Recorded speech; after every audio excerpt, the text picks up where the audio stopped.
Au sommaire de votre édition des initiatives, clin d'œil à Besançon, à une web-fiction qui, après plusieurs semaines d'existence sur la toile, a tiré sa révérence. Coup de projecteur dans l'Eure, à la petite commune de Fourges, où les élus se sont battus pour revitaliser leur village. Mais avant cela, petite pause à Fuveau, dans les Bouches-du-Rhône, où les commerçants ont joué le jeu. Ils ont accepté d'encaisser des francs, et certains ont touché le gros lot. 10 ans après la suppression du franc, Cézanne, Saint-Exupéry et Debussy reviennent dans la caisse de cette supérette qui participait à l'opération. En fait, seuls les 5 derniers billets édités seront repris par la Banque de France, ce que ne savait pas ce traiteur italien.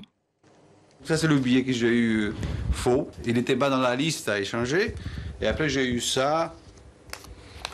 Bon, c'est un peu maigre, en fait, comme... Mais bon, c'est une bonne initiative, quand même, pour le village. Vous avez perdu 100 francs. J'ai perdu 100 francs, voilà. J'ai gagné 150, mais j'en ai perdu 100, donc 50 francs de bénéfice. 7,62 €, je pense. Taux de change, 1 € contre 6 francs 55,95. À Fuveau, 28 commerçants ont joué le jeu, ils ont récolté 38 000 francs. Celui qui a 200 francs va nous expliquer qu'il les a retrouvés dans un manteau qui ne se servait plus, qu'il les avait dans un album, qu'il les a retrouvés dans un livre. Ceux qui ont un peu plus, ils n'ont pas trop envie de nous expliquer d'où ça vient. Je pense à un héritage.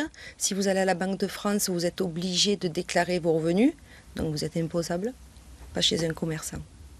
La palme d'or de la double comptabilité revient au boucher qui a récolté 10 000 francs, enfin 1 500 €. C'est des gens qui viennent d'ailleurs, hein. C'est pas de notre clientèle, ça nous a fait, du coup ça nous a fait de la pub, ça nous a fait connaître, voilà. Pour rendre vos billets désormais, rendez-vous à la Banque de France jusqu'au 17 février.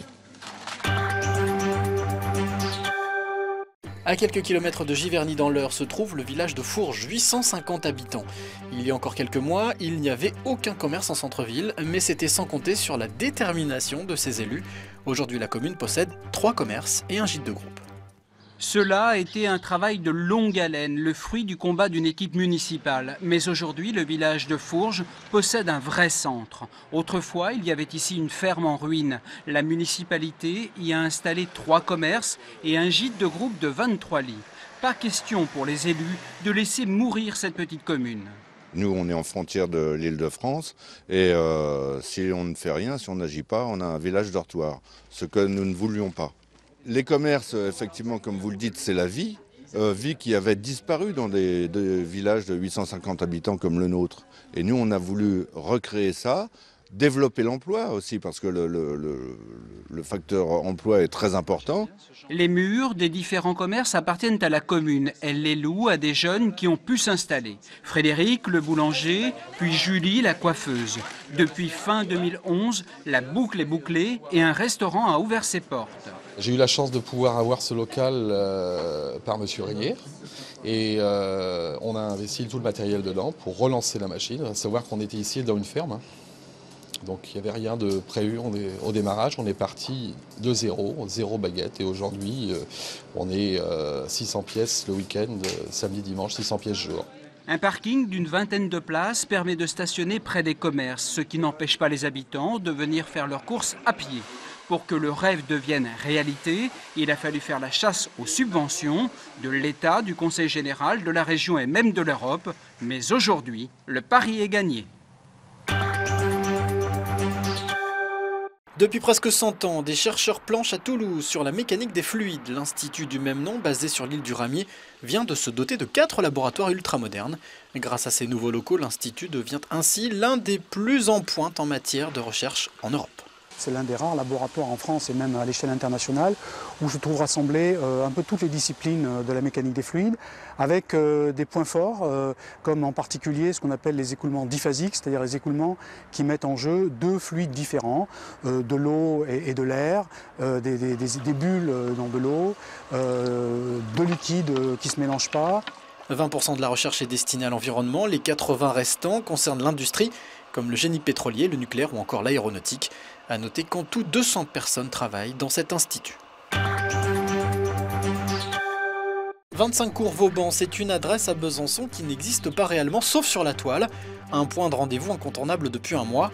En fait, c'est une web-fiction qui raconte l'histoire des locataires de cet immeuble imaginaire dont le dernier épisode a été diffusé en direct. Au 25 cours Vauban, on croise des colocataires un peu loufoques, une concierge contrariée. C'est que ça. J'ai rien commandé, moi. Et même le chanteur Aldebert. Ça, c'est sans le... Ouais.